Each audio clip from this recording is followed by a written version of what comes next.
తెలంగాణను అకాల వర్షాలు వీడడం లేదు. పొద్దున ఎండ దంచి కొడుతుండగా సాయంత్రం వానలు పడుతున్నాయి. ఈ వారమంతా ఇదే పరిస్థితి ఉంటుందని వాతావరణ శాఖ తెలిపింది. ఈ మేరకు తెలంగాణలోని 7 జిల్లాలకు అలర్ట్ జారీ చేసింది. వానలకు తోడు గంటకు 50 కిలోమీటర్ల వరకు ఈదురు గాలులు ఉంటాయని హెచ్చరించింది. ఇక వానలకు తోడు పిడుగులు పడతాయని హెచ్చరించింది.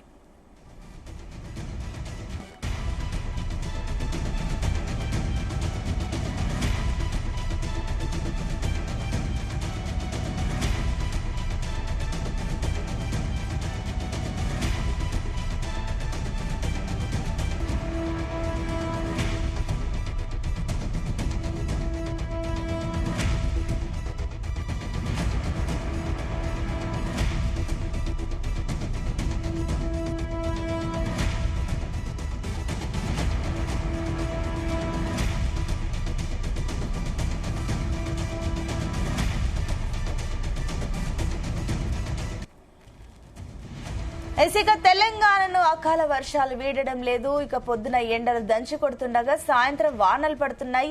ఈ వారమంతా ఇదే పరిస్థితి ఉంటుందని అటు వాతావరణ శాఖ తెలిపింది. దీనికి సంబంధించి మరిన్ని డీటెయిల్స్ మా కరెస్పాండెంట్ రాజు పటేల్ అందిస్తారు. రాజు పటేల్.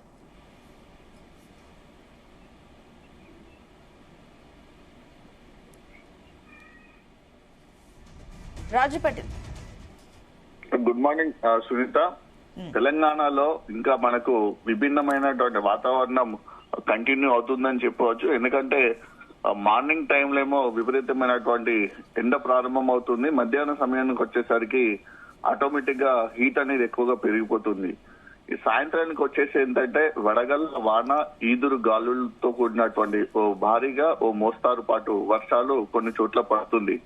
అంటే ఉదయము, మధ్యాహ్నము, రాత్రికి వచ్చేసరికి 3 రకాలైనటువంటి వాతావరణ పరిస్థితులు తెలంగాణ వ్యాప్తంగా గత కొద్ది రోజుల్లో కనిపిస్తున్నాయి. అది ఇంకా కంటిన్యూ అవుతుందని చెప్పవచ్చు.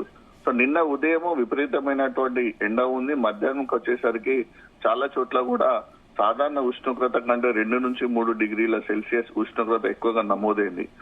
ఈవినింగ్ వచ్చేసరికి ఏంటంటే విపరీతమైనటువంటి గాలి దుబారం బీభత్సాన్ని సృష్టించిందని చెప్పవచ్చు. సో హైదరాబాద్ లో వచ్చినటువంటి గాలి దుమారముతో పాటు అనుకోకుండా కురిసినటువంటి సడన్ గా పడ్డటువంటి రెయిన్ ఎఫెక్ట్ వలన ఉప్పల్ స్టేడియంలో జరగాల్సినటువంటి Hyderabad sunrisers, Delhi capitals IPL 2020 match కూడా రద్దయింది. సో అంటే ఇంతటి తీవ్రమైనటువంటి ఎఫెక్ట్ మనకు వెదర్ చూపిస్తుందని చెప్పవచ్చు. ఉప్పల్ తో పాటు అటు ఎల్బీ నగర్ గానీ, అటు నాగోల్ గానీ, ఇటు దిల్సుఖ్ నగర్ గానీ, అటు అంబర్పేట, అలానే అటు మనకు మలక్పేట, మిగతా చాలా చోట్ల కూడా విపరీతమైనటువంటి వర్షం పడింది. ట్రాఫిక్ కూడా జామ్ అయిపోయింది. గత మనకు 1 వీక్ నుంచి కంటిన్యూగా చూసుకుంటే హైదరాబాద్ సిటీలో ఏదో ఒక కొన్ని డివిజన్లలో ఖచ్చితంగా ప్రతిరోజు సాయంత్రము భారీగా ఈదురుగాలు వస్తున్నాయి. అలానే వర్షం కూడా పడుతుంది. దీంతో నగర వాసులతో పాటు హైదరాబాద్ చుట్టుపక్కల ఉన్నటువంటి ప్రజలు కూడా తీవ్రమైనటువంటి ఇబ్బందులు పడుతున్నారు. సేమ్ అదే సిచ్యువేషన్ తెలంగాణలోని కొన్ని జిల్లాల్లో కనిపిస్తుంది. మరికొన్ని జిల్లాల్లో వర్షం నమోదు కాక విపరీతమైనటువంటి హీట్ ఉంటుంది. సో నిన్న కరీంనగర్ జిల్లాలో కూడా సాయంత్రం రాత్రి గాలి దుబారం బీభత్సం సృష్టించిందని చెప్పవచ్చు. ఎందుకంటే కరీంనగర్ టౌన్ లో విపరీతమైనటువంటి గాలి వచ్చేసింది. దీంట్లో చాలా చోట్ల కూడా చెట్లు విరిగిపడ్డాయి.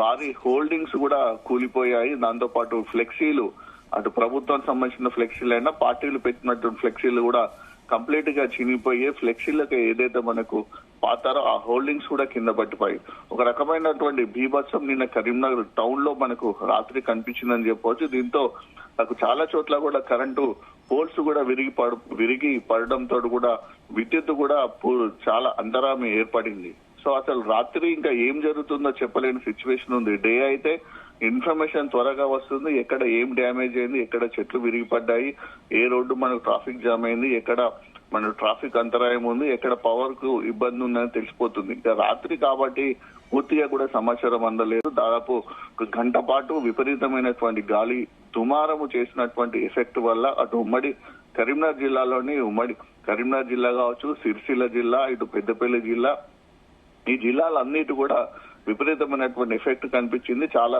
చోట్ల కూడా మనకు వర్షం పడింది. గాలి దుమారానికి ఇంటి పైకప్పులు కొట్టుకుపోయాయి, రేకులు కొట్టుకుపోయాయి. సో నేను ఇదే టైంలో దాదాపు మనకు 7 గంటల ఆ ప్రాంతంలో కూడా లైట్ గా మనకు అటు జగిత్యాల జిల్లాతో పాటు కరీంనగర్ లో కొన్ని చోట్ల కూడా భూమి కూడా కంపించింది. భూకంపం వచ్చినటువంటి పరిస్థితి కూడా మనకు కనిపించింది. సో వేములవాడ టెంపుల్ ముందు కూడా భూమి కంపించినట్టుగా కూడా ఒక 2 సెకండ్ల పాటు మనకు సీసీటీవీ కెమెరాలో ఫుటేజ్ రికార్డ్ అయింది. సో అంటే ఈ భూకంపం వచ్చినటువంటి సిచ్యువేషన్ కూడా నిన్న రాత్రి కురిసినటువంటి వర్షం వల్ల గాని గాలి దుమారం వల్ల గాని ప్రజలకు ఏర్పడకుండా పోయింది. అంటే అంతటి సిచ్యువేషన్ మనకు కనిపిస్తుందని చెప్పవచ్చు. ఇక కరీంనగర్ జిల్లాలో పరిస్థితి ఆ విధంగా ఉంటే ఇటు నిజామాబాద్ గాని ఆదిలాబాద్ జిల్లాలో కూడా విపరీతమైనటువంటి ఎండ హీట్ పెరిగిపోతుంది. దాదాపు 30 నుంచి 40 కిలో ఈదురుగాలు వీస్తున్నాయి.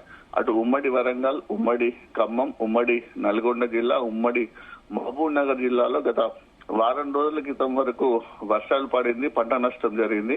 కానీ గత 2-3 రోజుల నుంచి మాత్రం అక్కడ కూడా హై టెంపరేచర్ నమోదవుతుంది. సో ఇలా డిఫరెంట్ టైప్ ఆఫ్ టెంపరేచర్ మనకు తెలంగాణలో ఇంకా కంటిన్యూ అవుతుంది చెప్పవచ్చు. ఇంకా వడగాళ్ల ప్రభావం అయితే చాలా ఎక్కువగా ఉంటుంది. మధ్యాహ్నం టైంలో హీట్ ఎక్కువగా ఉంటుంది, వడగాళ్ళ ఎఫెక్ట్ చాలా ఎక్కువగా ఉంటుంది. వడదెబ్బ కూడా చాలా మందికి సోకుతున్నటువంటి పరిస్థితి కనిపిస్తుంది. గతంలో ఎన్నడూ లేని విధంగా ఈసారి వడగాళ్ళు ఎక్కువగా వీస్తున్నాయి. ఎందుకంటే అనాలిసిస్ ప్రకారం తీసుకుంటే ఎప్పుడు కానీ ప్రతి సంవత్సరం దాదాపు 9 నుంచి 12 రోజులు మాత్రమే వడగాళ్ళు వీచినటువంటి సిచ్యువేషన్ ఉంది. కానీ ఇప్పటి వరకు చాలా మండలాల్లో కూడా తెలంగాణ వ్యాప్తంగా 612 మండలాలు ఉంటాయి. 588 మండలాలు కూడా వడగాళ్ల ప్రభావం ఉన్నటువంటి ప్రాంతాలుగా ప్రభుత్వం గుర్తించింది. ఇందుకోసము ముఖ్యంగా ఈ ఎండ నుంచి, వేడి నుంచి, వడగాళ్ల నుంచి ప్రజలను అప్రమత్తం చేయడానికి ప్రభుత్వం కూడా గతంలో ఎన్నడూ లేని కదా action heat waves action plan 2025 కూడా డిజైన్ చేసింది. దాని ప్రకారం కూడా అటు పోలీస్ శాఖ, ఇటు రెవెన్యూ శాఖతో పాటు జిల్లా అధికార యంత్రాంగం ఒక స్పెషల్ టీమ్ 3 టీంలు కలిసి ఎప్పటికప్పుడు వాతావరణ పరిస్థితులు అర్థం చేసుకుంటే జిల్లాలో ఉన్నటువంటి వేడి, ఉష్ణోగ్రత, హీట్ టెంపరేచర్ కూడా అటు రాష్ట్ర ప్రభుత్వానికి అందిస్తూ చర్యలు తీసుకున్న పరిస్థితి కనిపిస్తుంది. సో ఎందుకంటే అప్రమత్తంగా ఉండాల్సిన సమయం ఎక్కువ ఉంది. ఎందుకంటే ఇప్పుడు మనకు ఫస్ట్ వీక్ అయిపోతుంది. మరొక 25 డేస్ మాత్రం చాలా జాగ్రత్తగా ఉంటే ఈ సంవత్సరం ఎండాకాలం నుంచి మనము తప్పించుకునే అవకాశం ఉందని కూడా ప్రభుత్వం చెప్తుంది. కాబట్టి మధ్యాహ్న సమయంలో ఎక్కువగా కార్మికులు గాని, వ్యవసాయాన్ని పనిచేసే వాళ్ళు గాని, హెవీ లోడ్ తో నడిపేటువంటి డ్రైవర్లు గాని, హెవీ ట్రక్కులు గాని మధ్యాహ్న సమయంలో 2 నుంచి 1:30 నుంచి 3-4 గంటల వరకు కాస్త రెస్ట్ తీసుకోవాలి. పనిచేసే వాళ్ళు కూడా తీసుకోవద్దని కూడా ప్రభుత్వంతో పాటు ఆరోగ్య నిపుణులు, హెల్త్ ఎక్స్పర్ట్స్ తో పాటు డాక్టర్లు కూడా సూచిస్తున్నటువంటి పరిస్థితి మనకు కనిపిస్తుంది. ఓవరాల్ గా చూసుకుంటే అయితే మరొక 3-4 రోజుల పాటు కూడా తెలంగాణలో ఇదే టైప్ ఆఫ్ వెదర్ కంటిన్యూ అవకాశం ఉంది. మార్నింగ్ సూర్యుడు ప్రారంభం అవుతోటే, సూర్యోదయం మొదలు కావడంతో మనకు వేడి ప్రారంభం అవుతుంది. మార్నింగ్ టైంలో కూడా యాక్చువల్లీ నైట్ వేడి ఉంటుంది కాబట్టి ఎర్లీ మార్నింగ్ 4-5:30 వరకు అందరూ లేచే క్రమంలో ఏసీలు గానీ, కూలర్లు గానీ ఇళ్లలో బంద్ చేసుకుంటున్న సిచ్యువేషన్ ఉండేది. కానీ ఇప్పుడు ఆ పరిస్థితి లేదు. నైట్ నుంచి ఎర్లీ మార్నింగ్ వరకు దాదాపు 24 అవర్స్ మనకు ఇళ్లలో కూలర్స్ గానీ, ఏసీలు గానీ రన్ అవుతున్నటువంటి సిచ్యువేషన్ కనిపిస్తుంది. పరిస్థితి ఎన్నడూ గతంలో ఎప్పుడు లేని విధంగా ఉంటుంది. విపరీతమైనటువంటి హీట్, ఉష్ణోగ్రతతోటి ప్రజలు ఇబ్బందున్న పరిస్థితి ఉంది. ఇది మరికొన్ని రోజుల పాటు కూడా కంటిన్యూ అయ్యే అవకాశం ఉంది. దాంతో పాటు ఇంకా వర్షం సాయంత్రం టైం అయితేందంటే ప్రజలు అటు హైదరాబాద్ నగర వాసులతో పాటు జిల్లాలో ఉన్నటువంటి ప్రజలు కూడా ఎక్కడ గాలి దుమారం వస్తుంది, ఇంట్లో వస్తువులు ఎక్కడ కొట్టుకపోతాయి, ఏంటిదో అన్నటువంటి భయాందోళన కూడా ఇంకా కొనసాగుతుందని చెప్పవచ్చు. అయితే రాజు పటేల్, అటు మరోపక్క ఈ వారం రోజులు ఇదే పరిస్థితి కొనసాగితే అటు రైతుల పరిస్థితి ఏంటి? వాళ్ళు ఏమంటున్నారు ఈ అనూహ్య మార్పుల వల్ల? రైతులకైతే చాలా తీవ్రమైనటువంటి పరిస్థితిని ఈసారి అన్నదాతలు ఎదుర్కొన్నారు సునీత. ఎందుకంటే ఆల్రెడీ ఈసారి ముఖ్యంగా వరి పంట, మామిడి పంటకు మాత్రము తీవ్రమైనటువంటి నష్టం జరిగింది. వరి పంట చూసుకుంటే కోత సమయంలోనే తెగుళ్లు వచ్చి రైతులు అనవసరంగా మళ్ళా ఎక్స్ట్రా పెట్టుబడి పెట్టి మందులు పిచికారీ చేసుకొని ఏదో కష్టపడి పెట్టుబడి ఎక్కువైనా సరే అని వరి పంటను దక్కించుకున్నారు. క్రాప్ కు సిద్ధమైపోయింది. క్రాప్ కోసే సమయంలో కూడా మనకు ఇటు కరీంనగర్ జిల్లా గాని, ఉమ్మడి ఆదిలాబాద్ జిల్లాలో పంట కోసే సమయంలో వర్షం వచ్చి రైతులకు ఇబ్బంది జరిగింది. ఉమ్మడి వరంగల్ జిల్లా, ఉమ్మడి నల్గొండ, ఉమ్మడి ఖమ్మం జిల్లాలో పంటలు కోసిన తర్వాత అంటే ఐకేపీ సెంటర్ లోకి, పిఎస్సి సెంటర్ లోకి, మార్కెట్ యార్డ్ లోకి, డిసిఎంఎస్ సెంటర్ లోకి వడ్లు వచ్చిన తర్వాత వర్షం పడింది. ఆ వర్షానికి ఆరబోసినటువంటి వడ్లు తడిసిపోయాయి. వరద వలన కూడా వడ్లు కొట్టుకుపోయాయి. సో దీంతో రైతులకు తీవ్రమైనటువంటి నష్టం జరిగింది. జయశంకర్ భూపాల్పల్లి జిల్లా మహదేపూర్ మండలంలో ఓ ఎగ్జాంపుల్ చెప్తున్నా. మహదేపూర్ మండలంలో ఐకేపీ సెంటర్ లో పోసినటువంటి వరి ధాన్యం దాదాపు 180 మంది రైతులు కుప్పలుగా పోసి వరి ధాన్యం ఆరబెడితే 120 మంది రైతులకు సంబంధించినటువంటి ధాన్యం పూర్తిగా తడిసిపోయింది, కొట్టుకపోయింది. సో దాన్ని మెజర్మెంట్ చేయడానికి అంటే ఎంత నష్టం జరిగింది, రైతులు పండించినటువంటి ఎకరం పంటలో ఎంత వడ్లు తడిసిపోయింది, ఎంత వడ్లు నష్టం జరిగింది, ఎన్ని వడ్లు వరదకు కొట్టుకపోయింది అన్నటువంటి లెక్కలు కూడా తీయలేని సిచ్యువేషన్ ప్రభుత్వం దగ్గర ఉంది. దీంతో రైతులకు పంట నష్ట పరిహారం అందడం లేదు. ఇక కౌలు రైతుల పరిస్థితి అయితే మరీ దయనీయంగా ఉందని చెప్పచ్చు. ఒకవేళ ప్రభుత్వం పరిహారం ఇవ్వాలనుకుంటే పట్టాదారు ఎవరైతే ఉంటారో అతనికే పరిహారం ఇస్తారు, కౌలు రైతులకు ఇవ్వరు. కానీ నష్టపోయింది, పెట్టుబడి పెట్టింది కౌలు రైతులు. సో వాళ్ళ పరిస్థితి ఇంకా అధ్వానంగా ఉంది. సో పూర్తి స్థాయిలో అయితే అన్ని జిల్లాలను కాకుండా అటు ఉమ్మడి వరంగల్ జిల్లాకు వచ్చేసి అలానే ఉమ్మడి నల్గొండ జిల్లాకు వచ్చేసి మామిడి రైతులకు తో పాటు ఇటు ఉమ్మడి ఆదిలాబాద్ జిల్లాకు వచ్చేసి మామిడి రైతులకు ఈ వరి పంట వేసినటువంటి రైతులకు మాత్రము గతంలో ఎన్నడూ లేని విధంగా ఈ అకాల వర్షాల వల్ల అపార నష్టం జరిగింది. సునీత.